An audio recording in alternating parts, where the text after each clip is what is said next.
राधास भक्ति का मार्ग सारा विरह पे चलता है।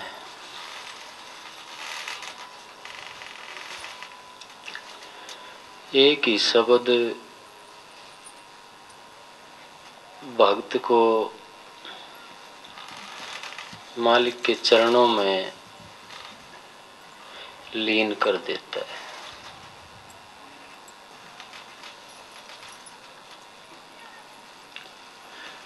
मैं ऐसे भी भगत देखे हैं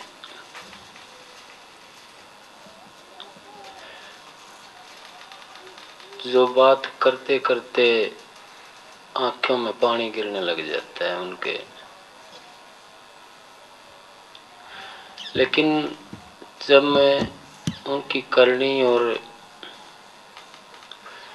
रहनी के बारे में पता चलता है तो कुछ और मिलता है। परिवार में बुरी तरह से रमे हुए,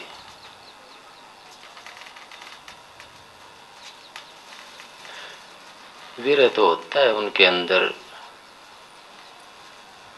तेज तो होता है उनके अंदर आत्मा का, पर वो बर्बाद कर लेते हैं अपने विरह की ताकत को सांसारिक इच्छाओं की पूर्ति के लिए।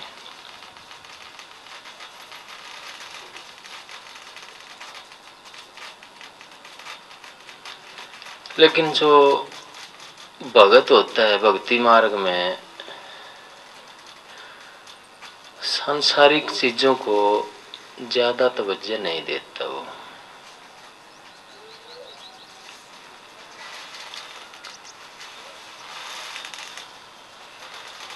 वो भी रोता है मालिक की जब वाणी, मालिक के बारे में कोई शब्द, कोई जिक्र हो जाता है तो वो भी आपे में नहीं रहता है, बिक जाता है सतगुरु को। और उसकी टकटकी सतगुरु के कुल मालिक के चरणों में, उसके ख्याल में लगी रहती है कुदरती।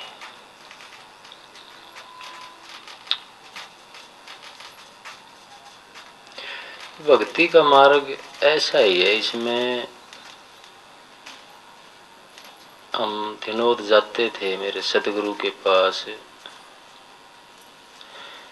यहाँ भी हैं, अच्छे शब्द गाते हैं। वहाँ शब्द गाता था एक लड़का, जय भगवान होता था खडवाली का, बहुत गहराई से आवाज निकलती थी उसकी, और वो वीर ही जो होते थे उनको पागल कर देता था। कोई कोई आवाज ऐसी होती है, आवाज ही बस, शब्द मैं ज्यादा नहीं सुनता, शब्द में क्या कह रहे हैं क्या गा रहे हैं मैं नहीं सुनता ज्यादा, ना मेरी समझ में आती। बस वाणी कुछ ऐसी होती है कि वो डूब जाता है अंदर के उस मालिक के उस रूहानी सागर में, आदमी डूब जाता है।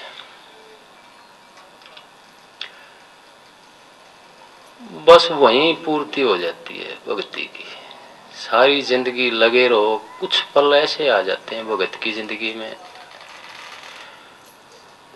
वो आनंद ऐसा आ जाता है भगत की जिंदगी में कि वो कभी कभी सारी जिंदगी भी लगे रहें तो नहीं आ पाता।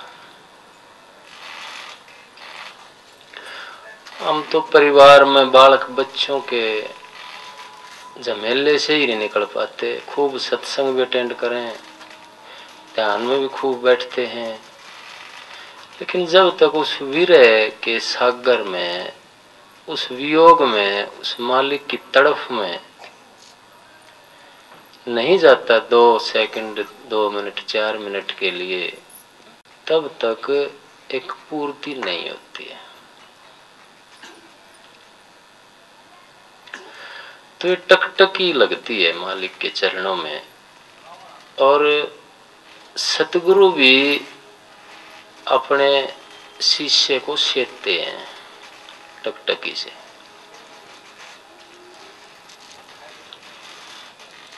कहीं कहीं मन आ जाता है सतगुरु का, मैं गुरु नहीं हूं सत्संगियों, मैं तो मेरे मालिक की शरण में 10 साल रहने का मौका मिल गया मेरे को।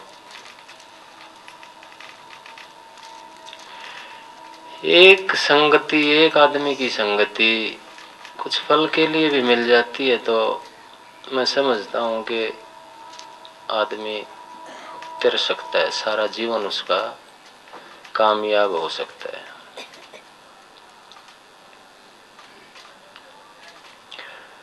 और ऐसे परम पुरुष का संग हमारे को 10 साल तक मिला, और उनके साथ बोले भी ज्यादा नहीं, टोटल मिला का घंटा आधा घंटा 10 साल तक कभी बोले हो तो वो ही बोलते थे, बस पूछ लेते थे हाल क्या है, दूसरों के सामने जिक्र करते रहते थे अपने आप ही। बस मन में एक ख्याल जाता है कि ऐसा परम पुरुष जब पूछ लेता है नाम लेकर के, तो इससे बड़ा भाग क्या होगा हमारा। इससे ही आंसू की धारा फूट जाती थी। रातों हाथ जोड़ के प्रार्थना करते थे कि मालिक इतने योग्य तो नहीं है, आप इतनी तवज्जो, इतना ध्यान किस तरह से रखते हैं आप। अयोग्य आदमी को, एक भिखारी आदमी को झोली फाड़ कर मिल जाए, वो हाल हो जाता था। क्यों आदमी ये समझता हो मैं योग्य हूं, इस कुदरत के खेल में भूल जाओ, मैं पात्र हूं, उस परमात्मा की दया का भूल जाओ आप इस बात को।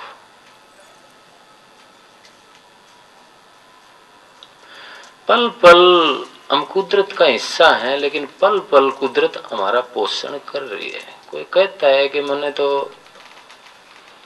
10 साल की तपस्या कर ली। ऋषि विश्वामित्र कहते थे कि 84 लाख की तपस्या थी और अपना न्यारा स्वर्ग रच दिया था।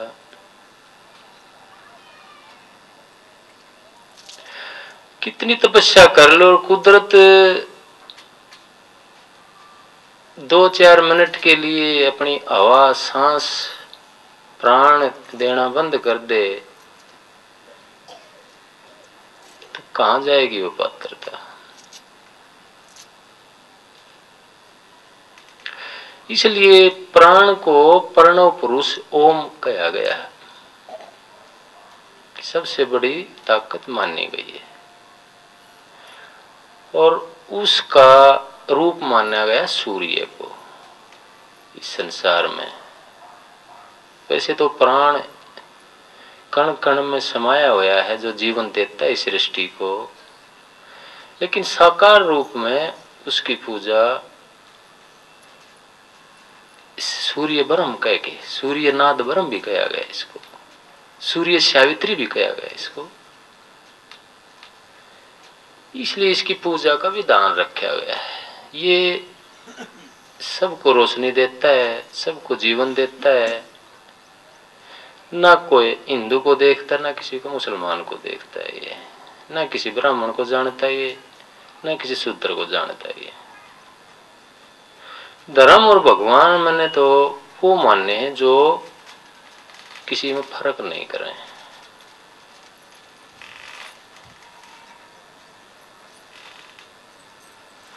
तो जो सबको समान रूप से